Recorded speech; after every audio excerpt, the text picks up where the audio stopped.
ክርስቶስ እኛ ክርስቶስ የምንለው እናንተ ኢሳ የምትሉት ካባ ወደ ካባ ሰግዷል ወይስ ስትላው ሰግዷልም ተመልሶ መጥቶም ያው ካባን ይጠውፋል ብለህ ነበር።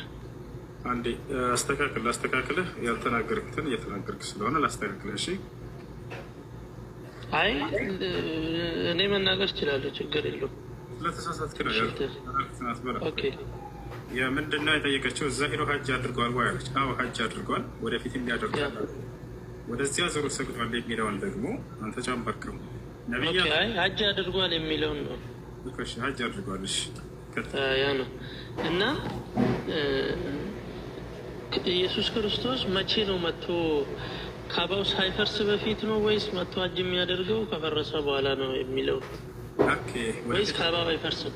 ወደፊት መጥቶ የሚያደርገው ካባ ከመፍረሱ በፊት ነው።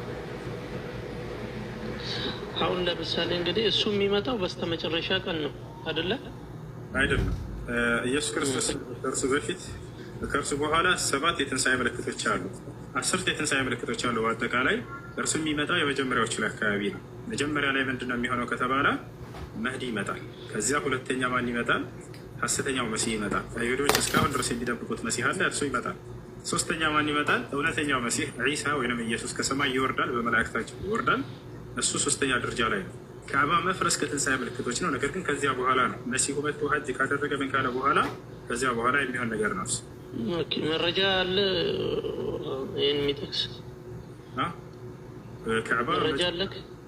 መሲሁ በሶስተኛ ደረጃ ላይ እንደሚመጣ ከሐሰተኛ መሲህ በኋላ ማለት ካባው ሳይፈርስ ነው መጥቶ እሱ ሀጅ የሚያደርገው የሚል ሐጅ እንደሚያደርግ ነቢ ሰለላሁ ዐለይሂ ወሰለም ተናግረዋል። የማን ካዕባው እያለ ማለት ነው። ካዕባ ከፈረሰ በኋላ ለመሲሁ የሚመጣው ነቢ ሰለላሁ ዐለይሂ ወሰለም ቃል በቃል መሲሁ የዘመኑ ፍጻሜ ከመድረሱ በፊት ይወርዳል፣ ሐጅም ያደርጋል ወደ መካ ሄዶ ብሎ ቃል በቃል ተናግረዋል። ኦኬ ያው መረጃውን ትሰጠኛለህ? እሺ ያው እሳቸው ከተናገሩ ሀዲስ ነው የሚሆነው አይደለ? እርሳቸው ቅድም ስናገር ነበር ከአምላክ ዘንድ የሚመጣላቸውን ግልጠተ መለኮት ገብቶኛል። እየሰማሁ ነው ቆየሁ እኔ እንትን ላይ። እሺ እሱን መረጃውን አንዴ ትሰጠኛለህ? ሁለተኛ ጥያቄ ደግሞ ነቢዩ ሩሩና አዛኝ ነቢይ ናቸው ብላችሁ ነው የምታምኑት? እሺ ጥሩ ነው። ነቢዩ ሩሩና አዛኝ ከሆኑ ሚስታቸው አይሻ በገለጸችው እንትን ላይ አብዱሄራ ናሬት ባደረገው መጽሐፉ ላይ ነቢዩ ድራማቸውን ሳንቲማቸውን የሰረቀውን ሰውዬ እጁን ቆራረጡ ይላል። እጁን ቆራረጡ? አዎ አርከሳ ክቡረን የውኪን እጁን እንደቆረጡት ይናገራል። እናያለን። እሺ ለማንኛውም ከስርቆት ጋር በተያያዘ ነው እናያለን። ሐዲስ አንድ ይሄኛው ልስታሽ ይሄን ስጠኝ። ያውኑን ደግሞ አሁን እሳቸው ሩሩና አዛኝ ከሆኑ እጅ ሲቆርጡ ደግሞ ይናገራል ሌላ ቦታ ላይ አንዴ እሰስና ኢብሲታ። ሌላም ጥያቄ አለኝ። ይሄ መረጃውን ስጠኝ። አንድ አካል አዛኝ ነው ተብሎ እጅን ከቆረጠ ያው አዛኝ ሊሆን አይችልም ነው አይደል? አሜን። ሸመለስላል ነው ያው እንዲቆረጥ አዘዙ ነው የሚለው ከስርቆት ጋር በተያያዘ እንደሱ ይላል ሐዲሱ። እንዲቆረጥ አዘዙ ይላል። ቁርአኑ ላይ ይናገራል። በነገራችን ላይ አላህ በቁርአን ላይ ወሳሪቁ አይዲየሁማ ይላል። የወንድ ሌባንና ይሰማል ይሰማሻል? ስለዚህ የወንድ ሌባንና የወንድ ሰራቂና ሴት ሰራቂ እጃቸው ታላ ይናገራል። ነቢ ሰለላሁ ዐለይሂ ወሰለም ሐዲስ ላይ ተናግረዋል። ይሄን ጨረስን ታቸዋል አይደል? ነገር ግን አንተ ባስቀመጥከው መስፈርት መሰረት እጅን ቁረጡ ብሎ የሚያዝ አካል አዛኝ ነው ወይንም ሩህሩህ ነው ከሚለው ጋር ሊስማማ አይችልም። ስህተት ነው ያልከው ነገር መጽሐፍ ቅዱስ ላይ እግዚአብሔር የሰው እጅን እንዲቆረጥ አዟል። ታውቃለህ? ሰውን እጅ እንዲቆረጥ አዟል። ያሳይ ማስረጃ ጥፋታችን። አይ እኔ ማስረጃ አልፈለኩም። አሁን ምክንያት አለው። ለምሳሌ አይዋ አሁን ምክንያት አለው ወይ አይደለ? አሁን እዚህ ቦታ ላይ እንዳው የትኛው ነው ወደሚለው እንመጣለን። የእጅ አመድ ያለበት ሰው ምንድነው ሊደረግ የሚገባው? አስቡት። ይሄን ነው ኢስላም ይሄንን የእጅ አመላቸውን ሰዎች እንዳያቋርጡ። እናም ይሄ ነቢያችን ይህንን ህግጋት ሲያመጣ ጊዜ ሰዎች ከመስረቅ እንዲቆጠቡ ነው እነዚህን ህግጋቶች የደነገጋቸው የእጅ አመል ስላላቸው። መጽሐፍ ቅዱስ ላይ እግዚአብሔር የሰዎች እጅ እንዲቆረጥ አዟል። ለዛም የሴት ልጅ እጅ እንዲቆረጥ ነው ያዘዘው፣ የወንድ አይደለም። ልብ በሉ። የሴት ልጅ እጅ ቁረጡ፣ ቁረጧት እያለ ይናገራል። ለምን ከተባለ ተመልከት፣ መጽሐፍ ቅዱስ ላይ ምን ይላል? እንዳውም ከራሴ ከምናገር መጽሐፍ ላይ ላውጣላቸው። አንድ ሴት ባሏ ጋር ሌላ ሰው እየተጣላ ብታገኝ ይላል እግዚአብሔር፣ እዛ ለባሏ ጊዜ የዚያኛውን ሰው ብልት ብትይዝ እጇን ቁረጧት ብሎ ህግ አውጥቷል። እጇ ይቆረጥ እና እዚህ ጋር አንድ ሴት ባሏ ሌላ ሰው ጋር እየተጣላ እያለ ለባሏ ማገዛት ትችልም። አስባችሁታል? እየተገደለ እያየ የጸጥታ ይላል እግዚአብሔር። ማገዛት ትችልም። አግዛለሁ ብላች ሴት ያኛውን ሰው ቢላ ብልትን ከያዘች እጇን ቁረጡት ብሎ ይናገር። ቆይ ላሳያችሁ። እዚህ ጋር አንዴ ላስቆምክ። መጀመሪያ ይሄ መረጃ ስጠኝ። ከዛ በኋላ ደግሞ ይሄ ጥቅስ ለምንና እንዴት እንደተጠቀሰ ደግሞ እናወርበታለን። መጽሐፍ ቅዱሱ ማለት ነው። ያው አንተ የራስን መልስልኝ መጀመሪያ፣ መጽሐፉን ደግሞ እኔ መልስላለሁ። የእኛን መልስ ወደ እሱ እንዳል ሀዲሱ ቆይ እንመጣለን አንድ ጊዜ እዚህ ጋር እሱም መልስልኝ። የእኛን ደግሞ እንዴት እንደተባለ በምን እንደተባለ ያው እነዚህ ጋር ሁለት ሰዎች እርስ በርሳቸው ቢጣሉ አንድ ቤት አድርገን ሁለት ሰዎች እርስ በርሳቸው ቢጣሉ አለ እግዚአብሔር፣ የአንደኛው ሚስት ባሏን ከሚመታው ሰው እጅ ታድነው ዘንድ ብትቀርብ እጇንም ዘርግታ ብልቱን ብትይዝ እጇን ቁረጥ፣ ዓይንህም አትራራላት አለ። ዓይንህም አትራራላት ተጨመረ። ስለዚህ እጃቸውን ቁረጡ፣ የእጇን ቁረጡ ብሎ በሴት ልጅ ላይ ለዛ ወንድ ልጅ ላይ አይደለም ሴት ልጅ ላይ እጇን እንድትቆረጥ ፈርዶባታል። እግዚአብሔር አዘባታል። ምን ካደረገች? ለባሏ ግዛ ከተነሳች ሴት ለባሏ ጊዜ እኛን ሰው ብልትን ይዛለች አለች። ይህን ቁርጡ ይላል። ይህን እሺ የምታብራራው ነገር አለ?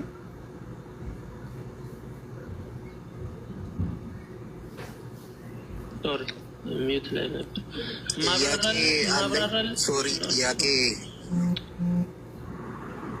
ማብራራለ ነገር አለኝ አልኩህ እኮ የራስን መልስልኝ። አሁን እኔ ጠየቅኩ እንዴት ነው የሆነው ነው ያንተን ነው የጠየቅኩ፣ ያንተን መልስልኝ። ይሄ ደግሞ እንዴት ለማንና ለምን እንደተባለ እነግርሃለሁ አልኩህ። እሺ ይሄን መለስ ነበር። ምን ብለህ መለስክልኝ? አምጣሽ ሀዲስ ቁጥር ስንት ነበር ያልከው?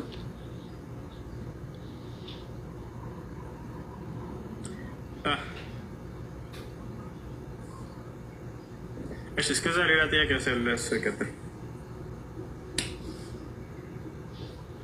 ኦኬ ሁለቱንም ባይዘው መረጃ አልሰጠኝም። ዴቪን እርግን ያኛው ልስጥህ። እሺ ሶስተኛው ጥያቄ ያው እስከዛ ብታዘጋጅም ችግር የለውም። የት ጋር ያኛውን አምጣሽ መጀመሪያ የቱን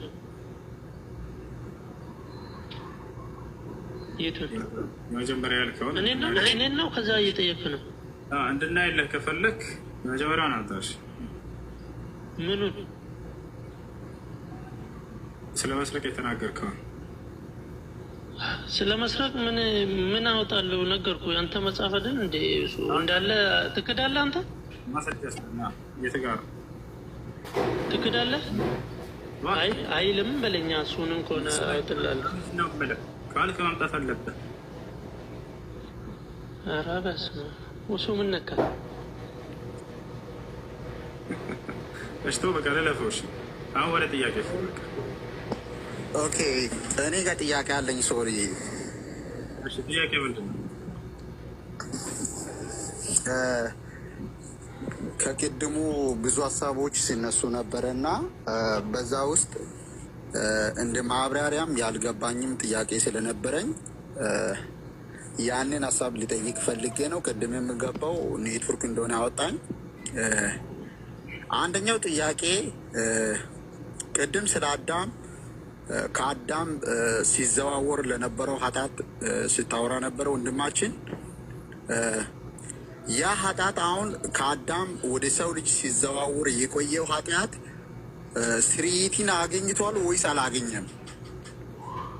አንደኛው እሱ ነው። ያ ኃጢአት ስርየትን አገኘ ወይስ አላገኘም? ሁለተኛው ደግሞ የትኛው ኃጢአት? አንተ ክርስቲያን ነው ሙስሊም ነህ? እኔ ክርስቲያን ነኝ። እሺ ጥያቄ አንድ ገባው። ቅድም ስለ አዳም ስናወራ ነበር። ስለ አዳም እያወራኝ ነበር ሰምቻለሁ። ሰው ልጅ መጀመሪያ አዳም የሰራው ኃጢአት ስርየትን አገኝቷል ወይስ አላገኘም የሚለው ጥያቄ አለኝ እኔ ማለት ነው። ያ አዳም የሰራው አዳም ስርየትን አግኝቷል አላገኘም ነው? ያ አዳም አግኝቷል። ማስረጃ ለስተህ በቁርአን ላይ ኦኬ ይሰጣለሁ። እኔም ይሰጣለሁ፣ ትሰጠኛለህ፣ ችግር የለውም። ሁለተኛ ጥያቄ በአንድ ላይ እንድትመልስልኝ ነው። በአንድ ላይ እንድትመልስልኝ። ሁለተኛው ሰው ልጅ መዳን የሚችለው እንዴት ነው? እሺ ሙስሊም በመሆን ሰው ልጅ መዳን ይችላል? ክርስቲያን በመሆን ሰው ልጅ መዳን ይችላል ወይስ እንዴት ነው መዳን የሚችለው? እሺ አንዴ ከታች እንትን ማስረጃ ስጠይቅ የነበረው ዒሳ በቱ ሐጅ እንደሚያደርግ ሶሒህ ሙስሊም 1252 ሶሒህ ሙስሊም 1252 ላይ አቡ ሁረይራ ያስተላለፈው ሐዲስ ላይ ነብዩ ሰለላሁ ዐለይሂ ወሰለም ይላሉ ወለዚ ነፍሲ ቢየዲህ ለዩሂለነ መርየም ቢፈጅ ሩሓ ሓጀን አው ሙዕተሚራ ነቢዩ ሰለላሁ ዐለይሂ ወሰለም ቃል መሲሁ ዒሳ ዐለይሂ ሰላም ወርዶ ሐጅ እንደሚያደርግ እየማሉ ሁላ ነው የተናገሩት። በጌት ነፍሴ በእጅ በሆነ በአምላክ በአላህ ስም እላለሁ መሲሁ መጥቶ ሐጅ ያደርጋል ብለው ተናግረዋል። እሺ የመጀመሪያው ጥያቄ ምንድን ነው? አዳም ለኃጢአቱ ስርየት አግኝቷል ወይ? ምህረት አግኝቷል ወይ? አዎ አምላክ አላህ ሱብሓነሁ ወተዓላ በቁርአን ላይ ንስሐውን እንደተቀበለ ይነግረናል። ፈተለቃ አደሙ ሚን ረቢሂ ከሊማትን ፈታበ ዐለይሂ ይላል። አላህ ንስሐውን ተቀብሎታል። ይዛቸዋል። በሌላ ቦታ ላይ ይሄ በሱረት አልበቀራ ላይ ይገኛል። በሱራ ጣሃ ላይ ደግሞ ምን ይላል? ثم اجتباه ربه فتاب عليه ከዚያም ምን መረጥኩት ከዚያም ንስሐውን ተቀበልኩት እያለ አላህ ሱብሓነሁ ወተዓላ ይናገራል። ስለዚህ ንስሐውን ተቀብሎታል፣ ምህረትን አግኝቷል። እሺ ተመለስኩ። ወንድሜ ታካ የሆነ የአንተ ጥያቄ ጀምሮ ነበር ወንድማችን። አንተ ኔትወርክ እንደሆነ አውጥቶልያል። አንደኛው የአዳም ስርየት የኃጢአቱ ስርየት የተገኘው በክርስቶስ ኢየሱስ ደም ነው። እኔ መረጃ ልሰጣችኋለሁ። የኃጢአት ስርየት የተገኘው በክርስቶስ ኢየሱስ ደም እንጂ በሌላ ነገር አይደለም። በዚህ ምድር ላይ እንደ እስልምና ነው ያረጋግጥ እንደማመጥ እንደ እስልምና እንደ ክርስትና እንደ ክርስቲያንም እንደ ሙስሊምም እሺ እንደ ሙስሊም ማስረጃ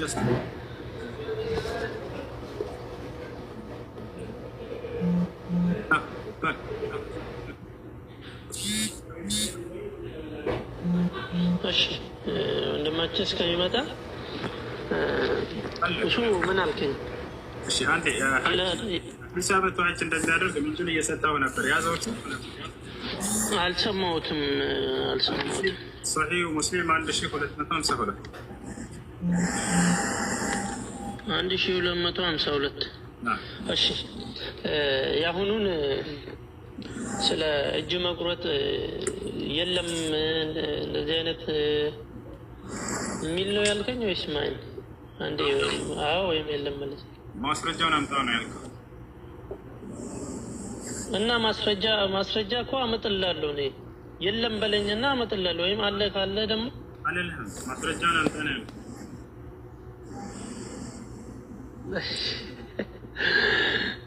ነብዩ መሐመድ ዲናር ተሰርቆባቸው እጁን እንደቆረጡ የለም ቁርአን ላይ እንትን ላይ ቁርአን ላይ ማሎዳ ሐዲስ ላይ መጀመሪያ ምን ብዬ ነበር የመለስኩት? እስኪ ከኔ ጋር ከነበርክ መልሱን እስኪ ድገመኝ። አንተ እኮ ምን መለስክልኝ? እኔ ይሄን ጥያቄ ስጠይቅህ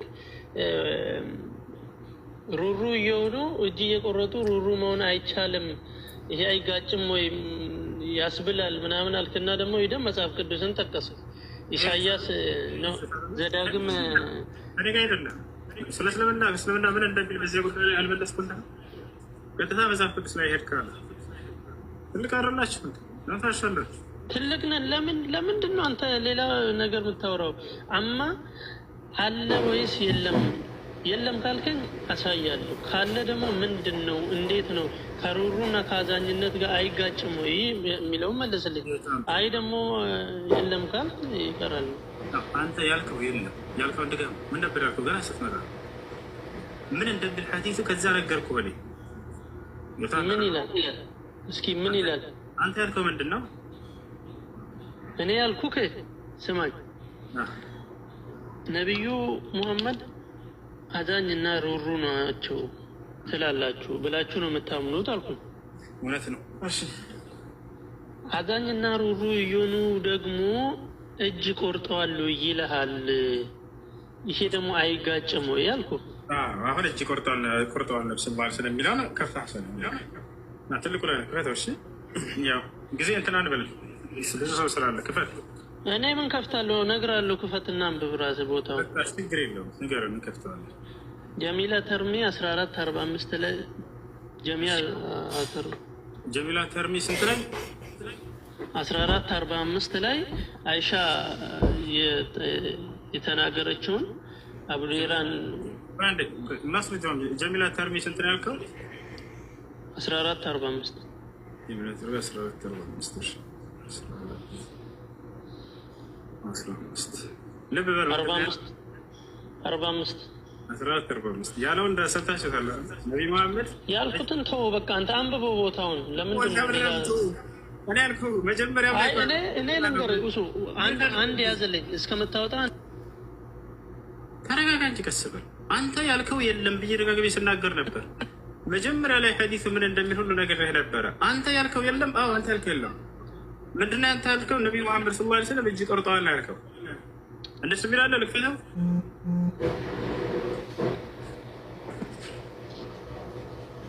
ክፈተው መጽሐፉን አንብበው። እሺ ጀሚላ ተርሚ ስንት ነበር ያልከው? ቁጥሩ ንገረኝ። 12 ማን ቤት ተው ታውቃለህ እኮ ቦታውን። ለምንድን ነው የምትጠይቀኝ? 50 ጊዜ 1445 አልኩህ። 1445 ኪታቡል ሁዱድ አንድ በል እስከምትከፍት ደግሞ አንድ ነገር ልጨምርልህ። ኦኬ አንብበው። ሰላም አለይኩም ሁሱ ልክፈትልህ ከፈለክ ሁሱ። አለይኩም ሰላም ወራህመቱላህ። እሺ እሺ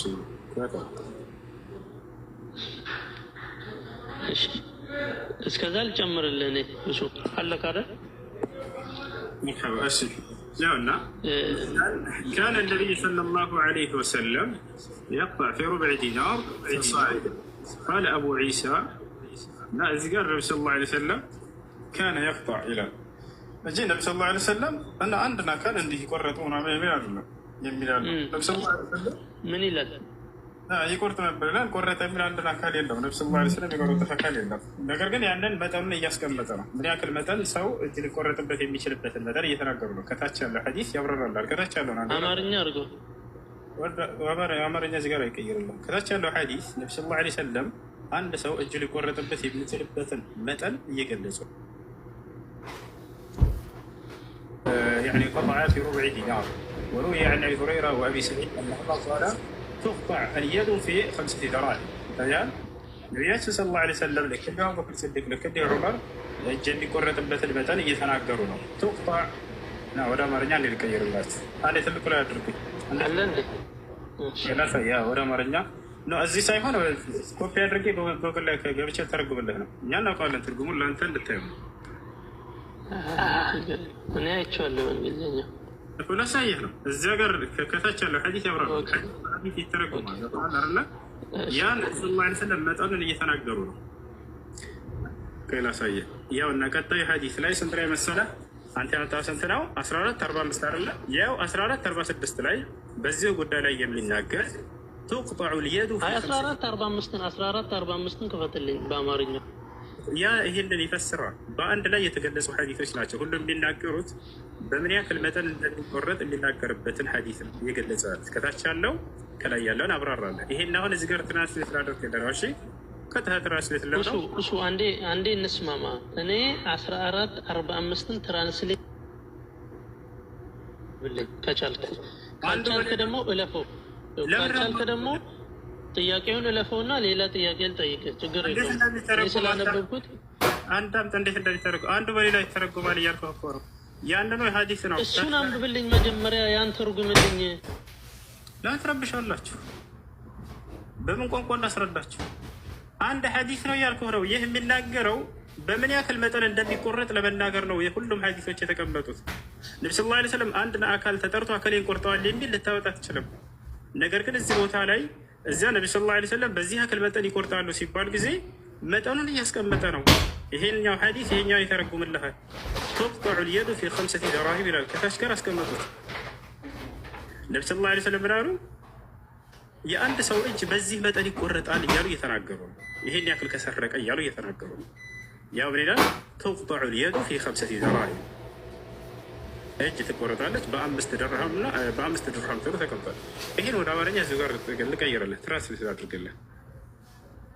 እስኪ ትራንስሌት ባለ እዚሁ ጋር ከተረጎማለህ ኮሜንት ልባላት ኮፒ አድርጋትና ለሰረት ላሳይህ።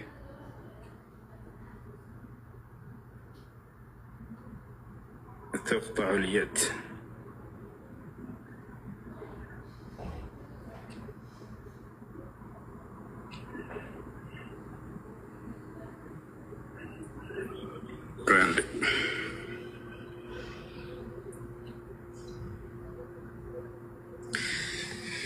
أشياء كوبي أدرجات كوبي أدرجات هلو أزيو غارلانتات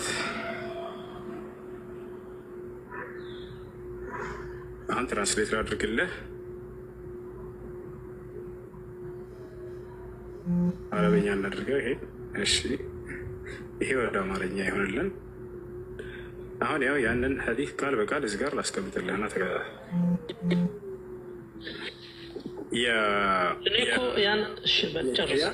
ቱቅጠዑ ልየዱ ፊ 5 ደራሂም 5 ድርሃም ለመስረቅ እጅ ተቆርጧል ይላል። ወይም ደግሞ ቱቅጠዕ ትቆረጣለች ማለት ነው። አልየድ እጅ ፊ 5 ደራሂም በ5 ድርሃም ትቆረጣለች። ስለዚህ ነቢያችን ሰለላሁ ዐለይሂ ወሰለም በ5 ድርሃም እና ከዚያ በላይ እጅ ሊያስቆርጥ የሚችል መጠኑን እያስቀመጡ ነው። እዚያ ቦታ ላይ እጅ ይቆረጣል ወይ እየሰረቀ ወይ ሰው? አዎ ይቆረጣል። ይሄ በቁርአንም ላይ ያለ ነው። ሐዲስ ላይ ሳትሄድ በፊት የወንድን ሰራቂና የሴትን ሰራቂ እጅን ቁረጡት ይላል። እዚህ ቦታ ላይ ነብዩ ሰለላሁ ዐለይሂ ወሰለም መጠኑን እያስቀመጡ ነው ማለት ነው። አንደኛው ሐዲስ በሌላኛው ሐዲስ ይተረጎም ልክ አንድ በሌላኛው ወንጌል እንደምትተረጉመው ማለት ነው። እሺ ይሄን ታምናለህ? አሁን እንስማማ፣ ችግር የለውም። መጀመሪያ 1445ን ክፈትልኝና ተርጉምልኝ ስለ አይ በዚህ ይተረጎማል በዛ ይተረጎም። እኔ በዛ መተርጎመው ያ ርዕስ ላይ ያለውን ወይም ደግሞ ያ ምዕራፍና ቁጥር ላይ ያለውን ቃል አንብብልኝ ነው ያልኩት። ተወው በቃ በዚህ ተተርጉሟል። አንዴ ስማኝ።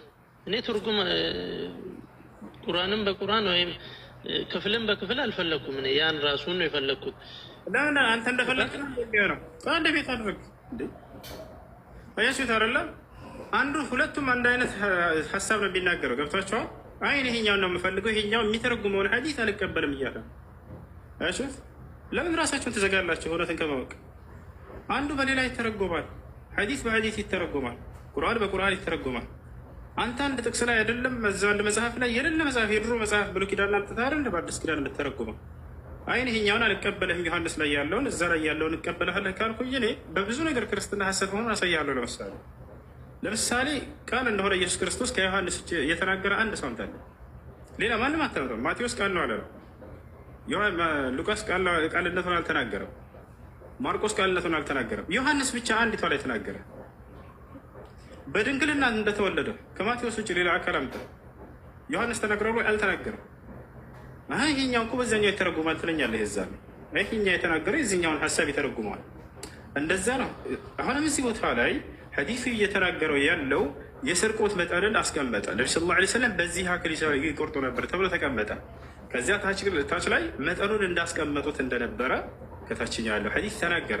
ቱቅጠዑ ልየድ አሉ ነብዩ ሰለላሁ ዐለይሂ ወሰለም ፊ 5 ደራሂም 5 ድርሃም እና ከዚያ በላይ በሰረቀ ሰው ላይ እጁ ትቆረጣለች። ይህን ይመስላል። አሁን እንደ እስልምና ያለው ነገር ምንድን ነው? የሰረቀ ሰው የእጅ አመል ያለበት ሰው ከእጅ አመሉ እንዲያቋርጥ ዘንድ ይሄንን ህግና ስርዓት ተቀምጧል። እንደ ክርስትና ስንሄድ እጅ መቁረጥ አለ ወይ ከተባለ አዎ አለ። እንዴት ነው ከተባለ ግን ከእጅ መስረቅ ጋር አይደለም የተያዘ። ያ ጀማዓ ሴት ልጅ ለባሏ ግዛ ከባሏ ጋር የሚጣላውን ሰው ብልቱን ብትይዝ እጇን ቁረጧት ነው የሚለው። ይሄ ሰውን ብሎናል። እጅን መቁረጥ የሚያዝ አምላክ በፍጹም አዛኝ ሊባል አይችልም ብሎ በራሱ ሚዛን አስቀምጧል። እግዚአብሔር አዛኝ ነው አይደለም። ምክንያቱም እጇ ይቆረጥ ብሎ ሴት ልጅን ስላዘዘ መልስ يلا جرتي ስላለው እኔ እኮ አልመልስልህም አላልኩም። እሱን መልስላለሁ ብያለሁ ቀድሜም ማለት ነው። ምንም ችግር የለውም። እኔ የፈለግኩት አሁንም ቢሆን ችግር የለውም። አሁን አንመላለስበትም ሰሚው ስለሚሰማ ማለት ሌላ ሰው ቪዲዮ ያነበዋል ቦታውን ችግር የለውም።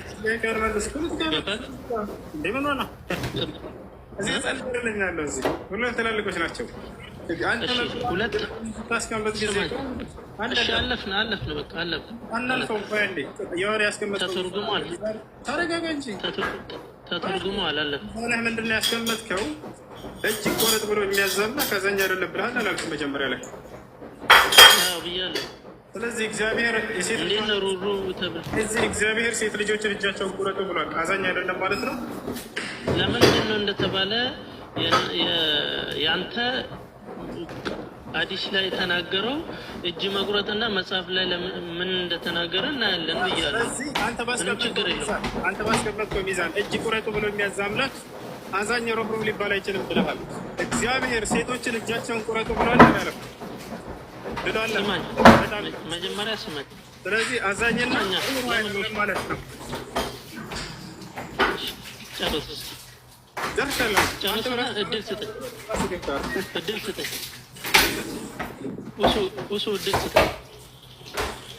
አለፍ ነው አይደለም። ምክንያቱም አልፈቀድኩልህም። አለፍ ነው እዚህ ጋር የመጣችው ልክ እንዳፈንኩትና እንዳላወራለት መስል እድል ስጠኝ። እያወራን ነው። አሁን ተዘይከም መለስ ምን እናወራለን? እሺ በቃ እንደውም አልፈው 14:45ን ተርጉማ አንብብልኝ። ስለዚህ ተርጉማ አንብብልኝ በእናትህ። እጅን አዳም ተረጋጋ። አንድ አካል እጅን ቁረጡ ብሎ ካዘዘ ያ አካል አዛኝ አይደለም ወይንም ሩህሩህ አይደለም ብለህ ተናግረሃል አይደለ? ስትገባ ጊዜ ብያለሁ። በጣም ጥሩ። እግዚአብሔር ሴቶችን እጃቸውን ቁረጡ ብሏል አላለም? ብሏል። ሴቶችን አላለም። ሴቶችን አላለም። ሴት ልጅ ላስመልክተው ሴቶችን አላለም። ሴቶችን ካለማ ምንም ኖሩ ታዲያ እዛ ጋር ቁረጡ ያለው። ስማኝ አንዴ ተበልተሃል። ስማኝ አንዴ። ለምን ትረብሻለህ? እሺ እዛ ጋር አውዶ የሚናገረው የሴት ልጅን እጅን ቁረጡ ነው ያለው አይደለም? ምክንያቱም ሴት ልጅ ባሏ ከሌላ ሰው ጋር እየተጣላች ብታገኛት አለ እግዚአብሔር እጇን ቁረጥ ይላል። ሴት ልጅን አስመልክቶ ነው የሚናገረው ወይንስ አይደለም? እዚያ ጋር አንድ ቤት ተናሳና ተናገር። አይ ሴት ልጅ ብቻ አይደለም ወንድ ልጅ ብሏል ካለ የወንዶችን እጅ ቁረጡ ያለበትን ደግሞ አምጣልን እስኪ። እግዚአብሔር መጽሐፍ ቅዱስ ላይ እጅ እንዲቆረጥ ሕግና ስርዓት ያወጣው በሴት ልጅ ላይ ነው። አንድ ቤት ተናሳውና መልስ። በዚሁ መሰረት አልጨረስኩም። ጥያቄን መልስላለሁ። ሰዋል ጥያቄን አሁን እኔ አይደለሁም እንደ ጠያቂው ጥያቄ አለኝ። መጀመሪያ ደግሞ ወይንስ አይደለም? እግዚአብሔር ሴት ልጅ ነው መቼም እሷ ብሎ ወንድ ልጅ የለም። በጣም ጥሩ። ስለዚህ እግዚአብሔር ከሴት ልጅ ውጭ በወንዶች ላይ ይህን ህግ አውጥቷል አላወጣም? ወይንስ በሴት ልጅ ላይ ነው ይህን ያክል ጭካኔ የጨከነባት እንደ መጽሐፍ ቅዱስ? እናወራበታለን። ብዙ ነው ታሪኩ። እናወራበታለን። ልጨርሳ የራሴ ልጨርሳ። አትጣልብኝ። እሱ እየጣልክብኝ ነው። አትመልስም የሚነሳውን ሀሳብ መልስላለሁ። መች መለስክልኝ አንተ? መልስላለሁ። አሁን እዚህ ስር ያለ ሰው ሁሉ ይታዘበን። በቃ ምንም ማድረግ አይቻልም። ልጁ የሆነ ፖለቲካ መስራት ነው የሚፈልገው። ወላሂ ላዚም አልመለስክልኝ። የመጀመሪያውን ጥያቄ እኮ መልሶልሃል። ትክክል ስላላዳመጥከው ነው እንጂ። ምን ብሎ አውቆ ነው? ዝም በይ። አውቆ ነው። ምን ብሎ መለሰ? የሰረቀ ሰው ጥፋቱን ለጥፋቱ መልስ እንዲሆን ብሎ መልሶልሃል። እጁ የሚቆረጠው የጥፋቱ ሌላ ድጋሚ እንዳይሰርቅ ለማድረግ ነው እንጂ ያለ ሌላ ምንም አላለም እኮ። ተርጉማ አሳይቶሃል። አውቆ ነው። አንዳንዴ ለመማርና ለማወቅ ብታደርጉት መልካም ነው። ወላሂ ለመማርና ለማወቅ አድርጉት። ይሄ የነፍስ ጉዳይ ነው፣ ሃይማኖት ነው። የሆነ ቃላት ለቃቅሞ ለመሄድ ነው የፈለገ ልጅ። እንደ አጠቃላይ አምላክ አላህ እነዚህን ህግጋቶች ያወጣቸው ለምንድን ነው? የገደለ ይገደል ያለው አምላክ ይሄ በመጽሐፋችሁም ላይ አለ፣ በእኛም አለ። የሰረቀ እጅ ይቆረጥ ያለው ለምንድን ነው? ዝሙት የሰራ ተወግሮ ይገደል ያለው ለምንድን ነው? እነዚህ ህግጋቶች ከላይ ስናያቸው ጭካኔነትን የተላበሱ ይመስሉናል። ነገር ግን በፍጹም አይደለም። አምላክ እነዚህን ህግና ስርዓት ያወጣቸው ይሄ ህግ በእኔ ላይ ይፈጸምብኛል ብሎ የሰው ልጅ ሲያውቁ ጊዜ ከነዚህ አጸያፊ ነገራቶች ከከለከላቸው ነገራቶች እንዲቆጠብ ዘንድ ነው። ሰው ይሰርቃል፣ የሰረቀ ይቆረጣል ከተባለ ማን ነው ደፍሮ የሚሰርቅ? አይኖርም። ያስቻላ ዋጋው ይሄ እንደሆነ የሚያውቅ ከሆነ ያ ህግ ይፈጸምብኛል ካለ ያን ኃጢአት እንዳይዳፈሩ ከኃጢአት ሰዎችን ለማራቅ ብሎ ነው እነዚህን ህግጋት ያወጣቸው። በውስጣቸው በደንብ ካስተዋላችሁ እዝነትን የተላበሱ ናቸው። እንደው የሰው ንብረትን እንዳይሰርቁ ሰዎች ከሰረቅ ትቆረጣለህ ከተባለ ልክ እንዲሁ የገደለ ይገደላል ከተባለ ማን ነው በሰው ነፍስ ላይ ድንበር የሚያልፈው? አታይም? ይሄ ህግ ባለመኖሩ ዛሬ ሀገራችን ላይ ለምሳሌ መውሰድ እንችላለን። ሰው የፈለገውን ሰው ገድሎ ዛሬ የፈለገውን የሆነ ገንዘብ ሰጥቶ መውጣት ይችላል፣ ወይንም ደግሞ ሊታሰር ይችላል። እስር ቤት ቁጭ ብሎ እንደፈለገ ይበላል፣ ይጠጣል። ነገር ግን የገደለ ይገደላል የሚለው ህግ ቢወጣበት ኖሮ የአምላክ ህግ ይፈጸማል ቢባል ሰውን ማጥፋት የራስን ማጥፋት ተመልሶ እንደሆነ ስለሚያውቀው የራሴን ህይወት እንደማጥፋት ነው ብሎ አይዳፈርም ነበር። ስለዚህ አምላክ የሰውን ነፍስ ለመጠበቅ ያወጣው ህግና ስርዓት ነው ይሄ። ስለዚህ እዝነቱን መሰረት ያደረገ ነው ማለት ነው። ሑዱዱላህ ሱብሓነሁ ወተዓላ ናፊዐ ሊናስ ለሰዎች ጠቃሚዎች ናቸው የአላህ ህግጋቶች። ወጃኒባ አርረሕማ ለሰዎች እዝነትን የምታመጣ የሆነች ነች። ሰው ያንን ይሄ ህግ ተከልሎብሃል ከዚህ እንዳታልፍ ከተባለ ያንን ማለፍ በእርሱ ላይ የሆነ ነገር እንደሚያመጣበት ካወቀ ያንን አይተላለፍ።